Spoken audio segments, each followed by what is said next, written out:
Mario versus Donkey Kong.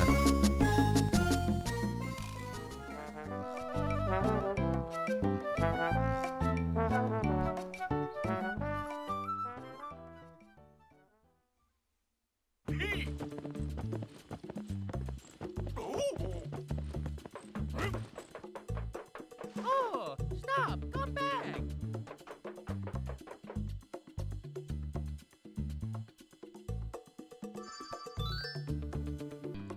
Well, how about that? We're in a post-commentary episode because my system decided to change my microphone setting from microphone to default. No idea why. No idea. Nothing unplugged. Nothing was moved since the last time I recorded. But yet, this happened. Hello, everyone. Welcome back to another episode of Mario vs. Donkey Kong. Here in this last episode of the main game, we are in Twilight City. Now, what are we going to do here in Twilight City Plus? Well, we are going to be helping these mini Mario toys navigate through the scaffoldings of this building in order to get us to DK. Now, there's two things to... Sorry about that. There's two things to note about this episode. One is that it is post-commentary, which means that we are going to just be talking about what's going on instead of live reacting, which is very upsetting. This is me real quick realizing that I can't just go hit the yellow button and come back for the Mini Mario. I need to get the red present by activating the Mini Mario toy and navigating the dangerous positions. And then I realized I missed the yellow button. So, we're gonna do post-commentary. I don't have a backup save file, and I really do not feel like playing the entire game all over again just to get back here at World 8 Plus. So I do apologize, guys, that you might have been wanting to see my reactions to 8 Plus. It wasn't even going to be a blind reaction anyways. I have beaten the game before. I've discussed it many times in person with you guys. And so, ooh.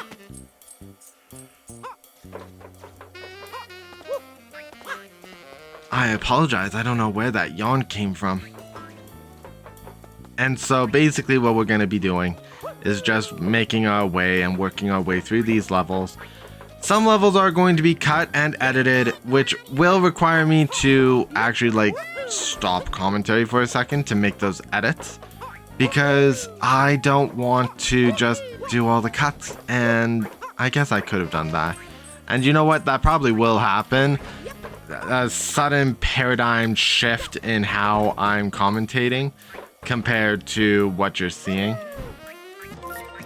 Yeah.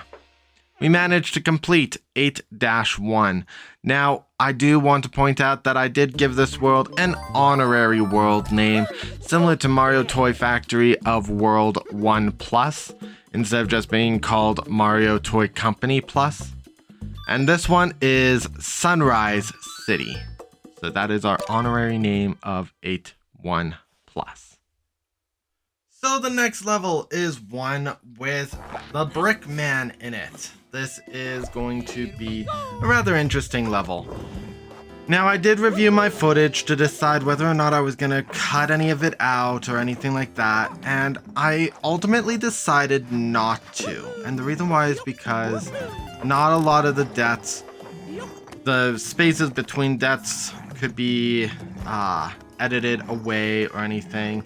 I generally have one death or two deaths, and then I bounce right back up and get to the end, and I felt like that's just part of the experience. Meanwhile, if we had, even much later, we have a lot of deaths, such as this one, a lot of deaths come in, but the rate of which I'm dying versus where we start up is such a minuscule part of the recording process that I've decided to just keep it in.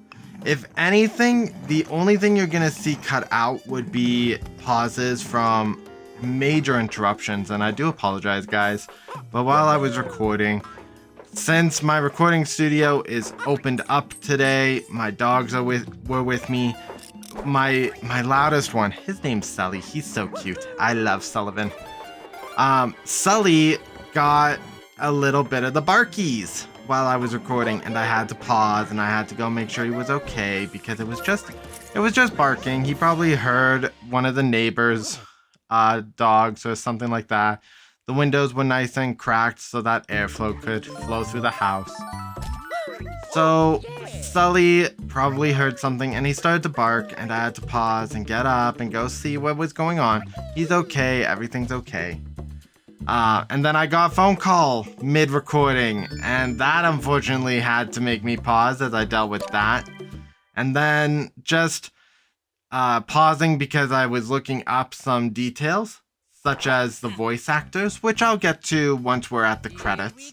That's another thing that happens. So those parts are cut out where it's just the pause screen. You guys don't need to wait on that since I'm not commentating.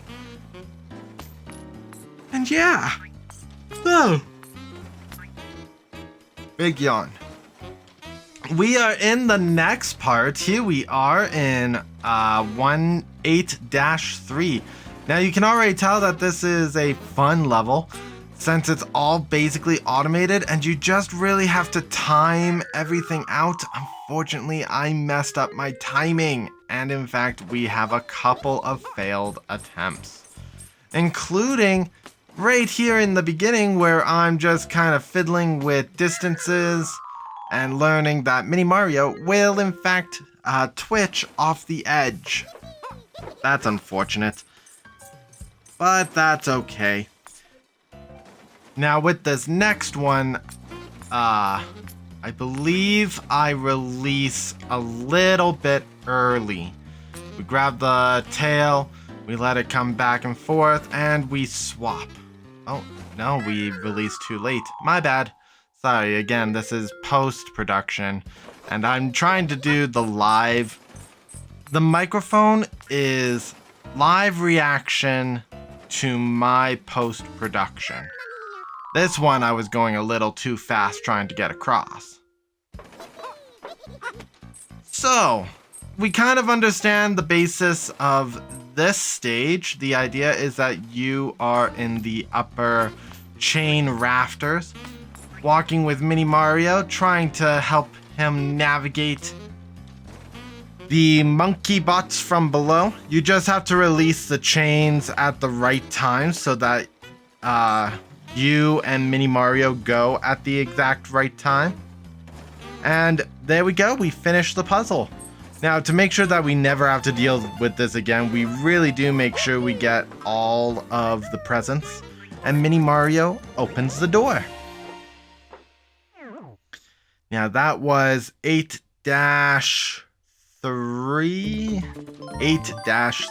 plus. Oh, yeah. I really like the idea of this world being called Sunrise City, just because we are in a situation where the sun is rising. It's not really dusk or twilight. Even then, Twilight City is slightly inaccurate too, since it's the middle of the night, not just breaking the night. Here we have some laser beams, and it is really difficult to balance passage, especially here. We really needed to make sure that we walked with Mini Mario at the correct pace to avoid the laser beams. We have a wrench throwing Shy Guy right before us, and one of the things we needed to do was to get Mini Mario someplace safe. So we I debated dropping the switch, but I think I figured that that was the wrong move. Because I believe I decided, no, I think I need the Shy Guy to drop. And when we came down the ladder, lo and behold, spikes. So imagine if I dropped Mini Mario down there. Would have been a life spent. So we're just waiting for the Shy Guy to walk back and forth so that we can get on his head. And get the present properly. Then once that's done, we get to jump up and over and go to the next area. 8-5, because 8-4 was actually quite easy. And I'm really glad that we got it over with. Oh, yeah. Most of World 8's stages are easy to do. As I zoom out so that I can see my life counters. So this one is a harder stage. We can see above that we have a bomb launcher above us. And in order to get down to the lock, we have to set off the bombs. Now, and also, in order to get all of the presents, we have to flip the conveyor belt switches. And I was so worried I was about to blow myself up with that bomb. So we reverse the tracks, which is excellent, but now we have to reverse the colors so that we can expose the red again. And that is easy. It's the next part that's hard. Getting another bomb.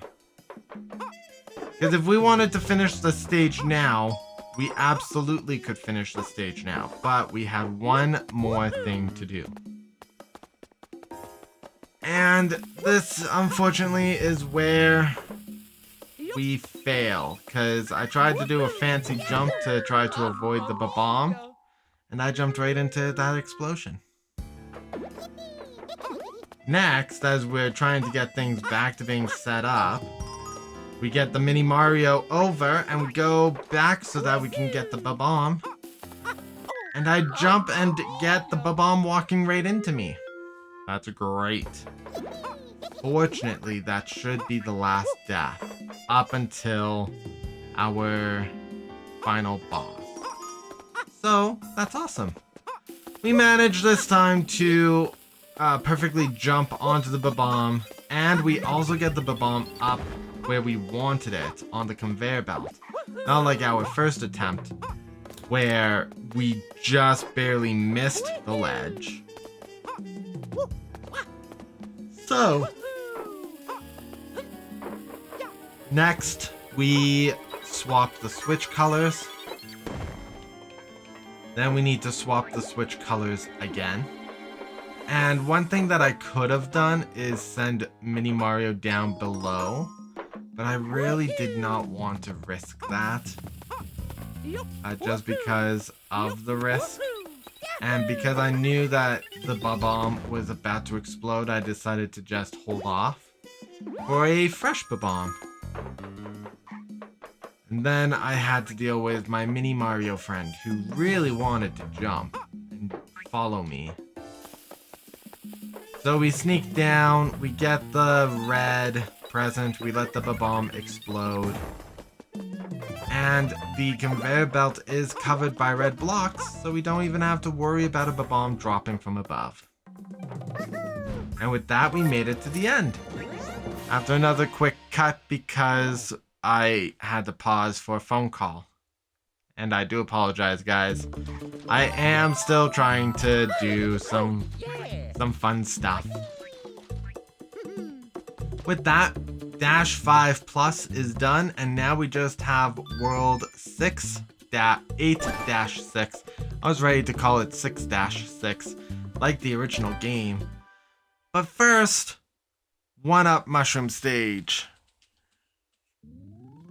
This stage is relatively easy to do.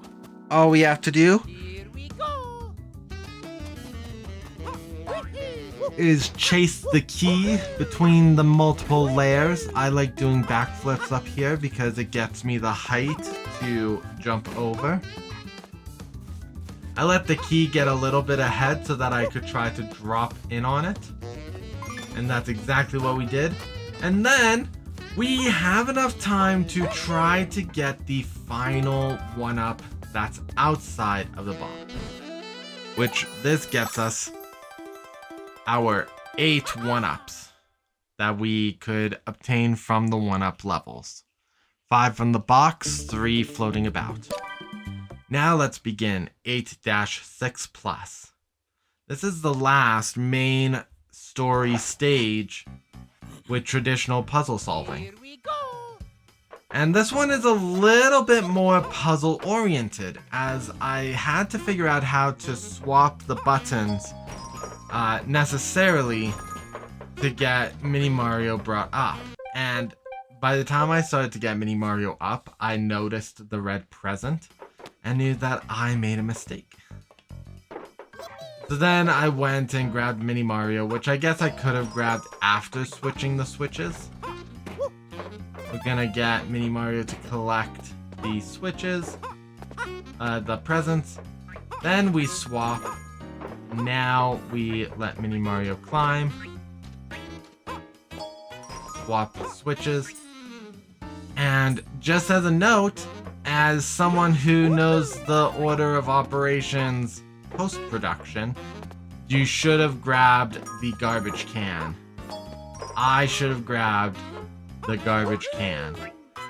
As I'm realizing, I'm trying to figure out how to get Mini Mario where he needs to be. And I realized, oh shoot, I forgot to get Mini Mario to jump on the spring to come up, so we backtrack. And now we have Mini Mario following us again. And we get Mini Mario down into this lock space. And then we figure out how to swap the switches. Now Mini Mario's on the outside, but I realize, wait, how do I get Mini Mario to jump? I need a garbage can for that. That's when I realized, oh shoot, I need to go back to the first area to get that garbage can that I left behind. It's why there's this little blue lip. So then I grab the garbage can, bring it over, utilize the conveyor belt, and I really only have one shot at this. I have to be able to jump, get the garbage can up, and swap the buttons before the garbage can passes the blocks. Then Mini Mario gets where I need him to, and now I have to follow the garbage can to get to the door. So I follow the upper trail, get that blue present, and we made it!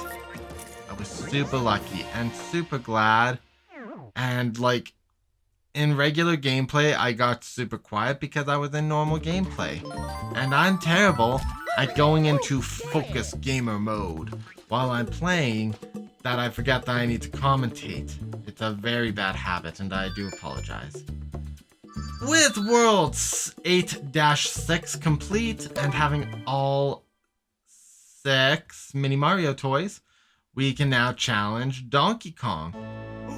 Now, this does take a few attempts because, again, we need to get it done in a perfect rotation. So I follow the pattern, and this is where I made my first mess up. I waited a bit too long, and the lasers caught up. And I went a little too fast. So it's finding that sweet spot balance between going through the lasers and hitting the button. So now what we're gonna do is we're gonna go, because DK has to hit the switch and throw the bomb. So I know that no matter what, he's gonna swap the bomb into my favor. And I do the same thing. I know DK is gonna be pressing that switch. So if I press it to ruin myself, he's going to press the switch and ruin it for me. Or fix it for me. And that's how we defeated this DK boss battle. It was super fun and amazing. And now we've managed to get to the next cinematic. So we have our perfect score coming up. All 6 Mini Mario toys survived and the completion of Twilight City Plus. And here's a little cutscene for you guys.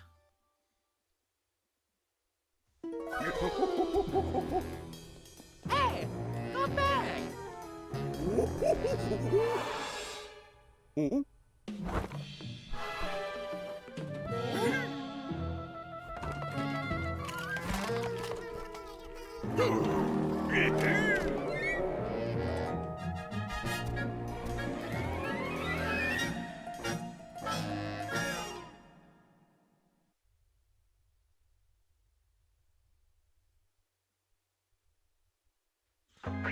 So with that, guys, we are here starting off the final battle against Donkey Kong. And where the heck did he get this? Like, he comes at Mario with this mecha Donkey Kong machine? If he had the ability to make this, why didn't he just make himself his own mini Donkey Kong toys? It's so wild and crazy and weird and random. Now, I've been on the fence of how I am going to approach this part of the video. And the reason why is because of this. We have lots of deaths.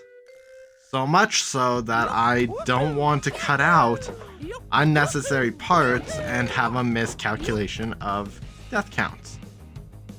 It's already bad enough that, like, I have so many parts edited and modified, but to be able to have all that kind of condensed, ugh.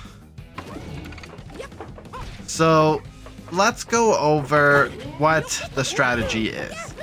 The strategy is you take the barrels that are dropped from Donkey Kong bashing the ground and throw it at the mecha Donkey Kong machine. But you have to be quick, because when Donkey Kong hits the ground again and the barrel's not picked up yet, you have to wait until the next barrel, because you lose the one that Donkey Kong recently dropped. Or left dropped, like that. Now we have to wait for a new barrel. And it does happen lots. Donkey Kong has several attacks, and fortunately, the battle is not too hard. I always get concerned when we have the 2 barrel options here, because one is always going to be a bad spot. And I never want to gamble in guessing the wrong hand. So we've saved all of the Mini Mario toys, but then we get crushed. And this is where I discovered that Donkey Kong's battle is in 2 phases.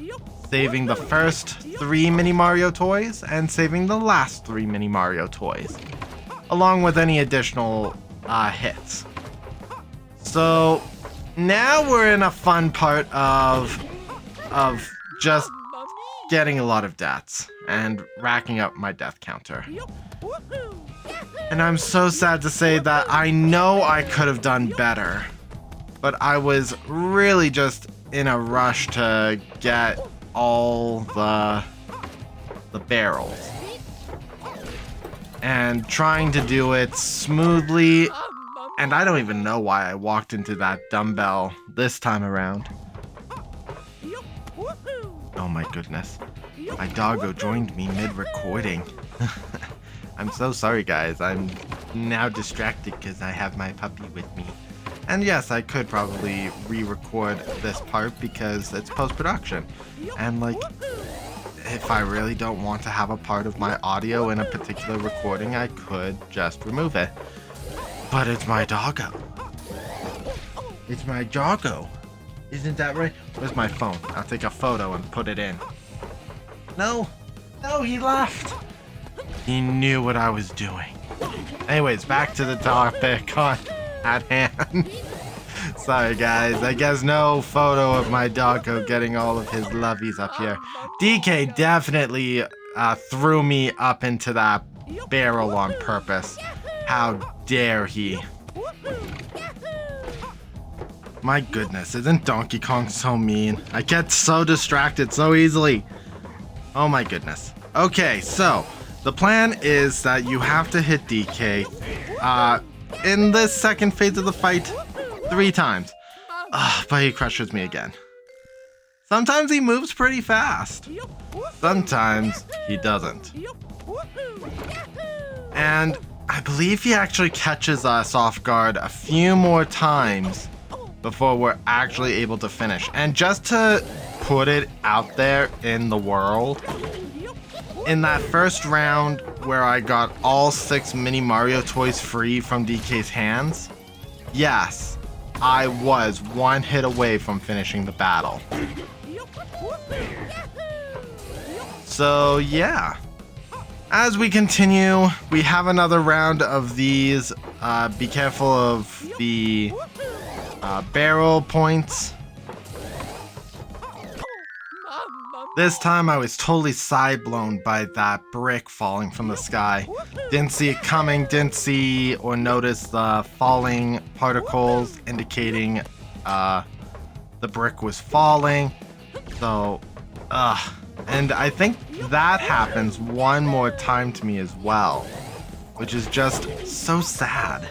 So sad that I get blindsided by Donkey Kong so many times.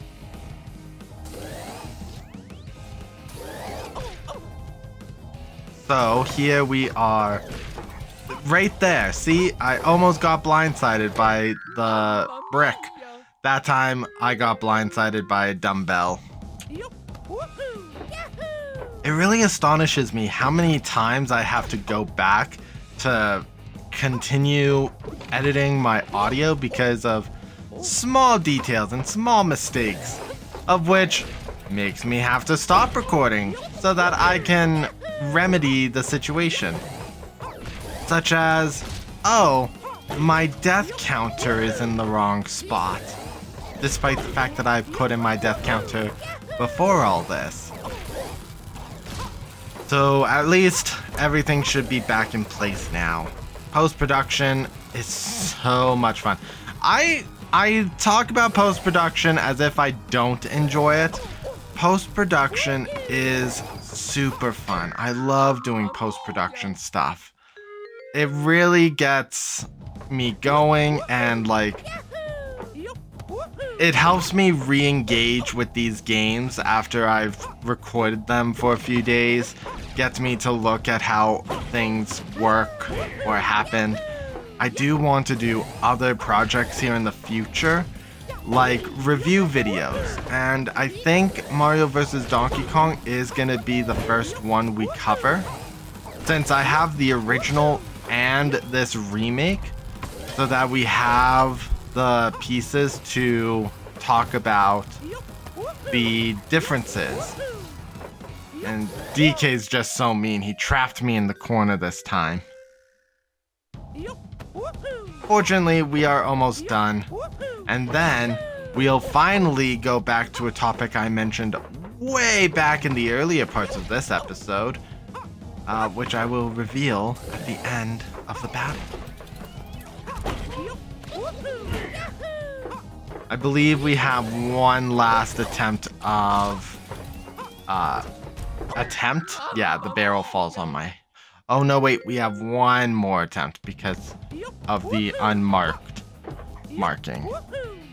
Which, of course, in post-production is gonna have the death counter on it. It's just not there at this very second.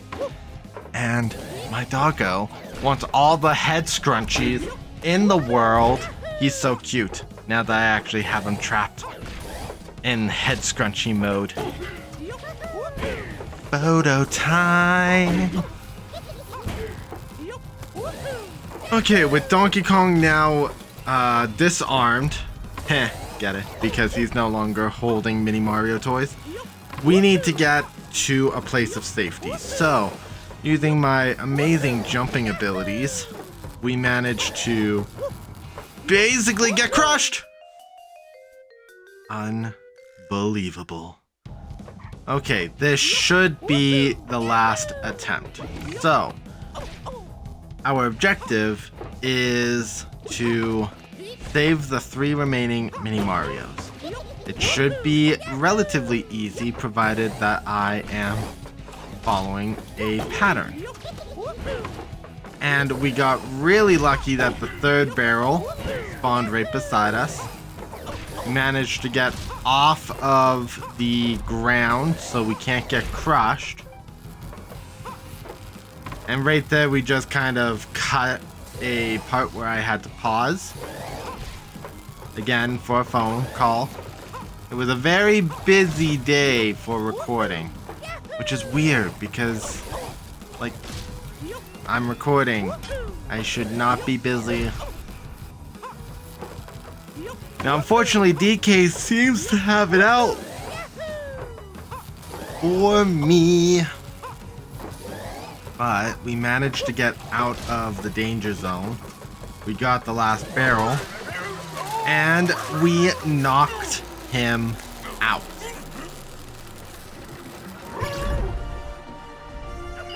We had managed to defeat Donkey Kong. And he's very upset. Like, and reasonably so. He really wanted a Mini Mario toy. He went so far as to literally steal it. But Mario's not vindictive.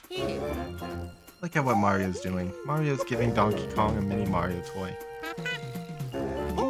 Despite the fact that DK made us run across 16 worlds. My brain cannot math. Mario was still kind enough to bring him a Mini Mario toy. And with that, guys, we're done with the main story. And Mario vs. Donkey Kong has just bonus episodes left for us to showcase and produce. These will include the final 2 worlds of Expert and the Plus World Time Trial, which we unlock at the end of this credit reel. Now, one thing that I wanted to point out, and I had mentioned it earlier, was about voice acting. As you can see, we are in the voice acting audio credits and music credits. Wow, I really thought I had this timed really well. Cutscene production and voice actors. Come on, voice actors. Voices. Charles Martinet is still credited as the voice of Mario. And there's 2 possible reasons that I can think this is the reason. The first one would be that Charles Martinet was part of the reproduction of Mario vs. Donkey Kong and had redone lines for this game before his retirement. And the other alternative reason, which I think is more unlikely, is that the production upscaled previous Charles Martinet voice lines from the original game. The reason why I say it's a little bit more unrealistic for it to be that option is the fact that the Game Boy Advance had very limited audio clips because of the limited audio hardware. So upscaling audio from the original game to the Switch game probably would not translate as well as one might be thinking. But it is more, that's why I feel it's more likely that Charles Martinet had been working on this project before his retirement of the Mario voice. And with that, guys, we are done with Mario versus Donkey Kong. Thank you guys so much for watching. We have a lot more to do still. We have 3 more episodes.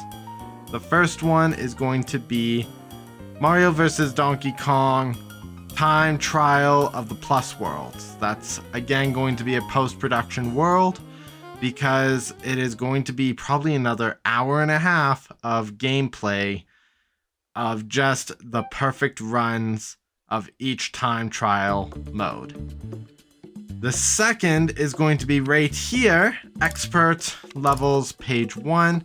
Again, this is all post-production, so this is me talking or going over the plans for time trial in the Plus Worlds. We're going to be covering experts page 1 and expert page 2, and we don't have enough stars to open the last level anyways, so we do still have to do expert level to get the final stage unlocked.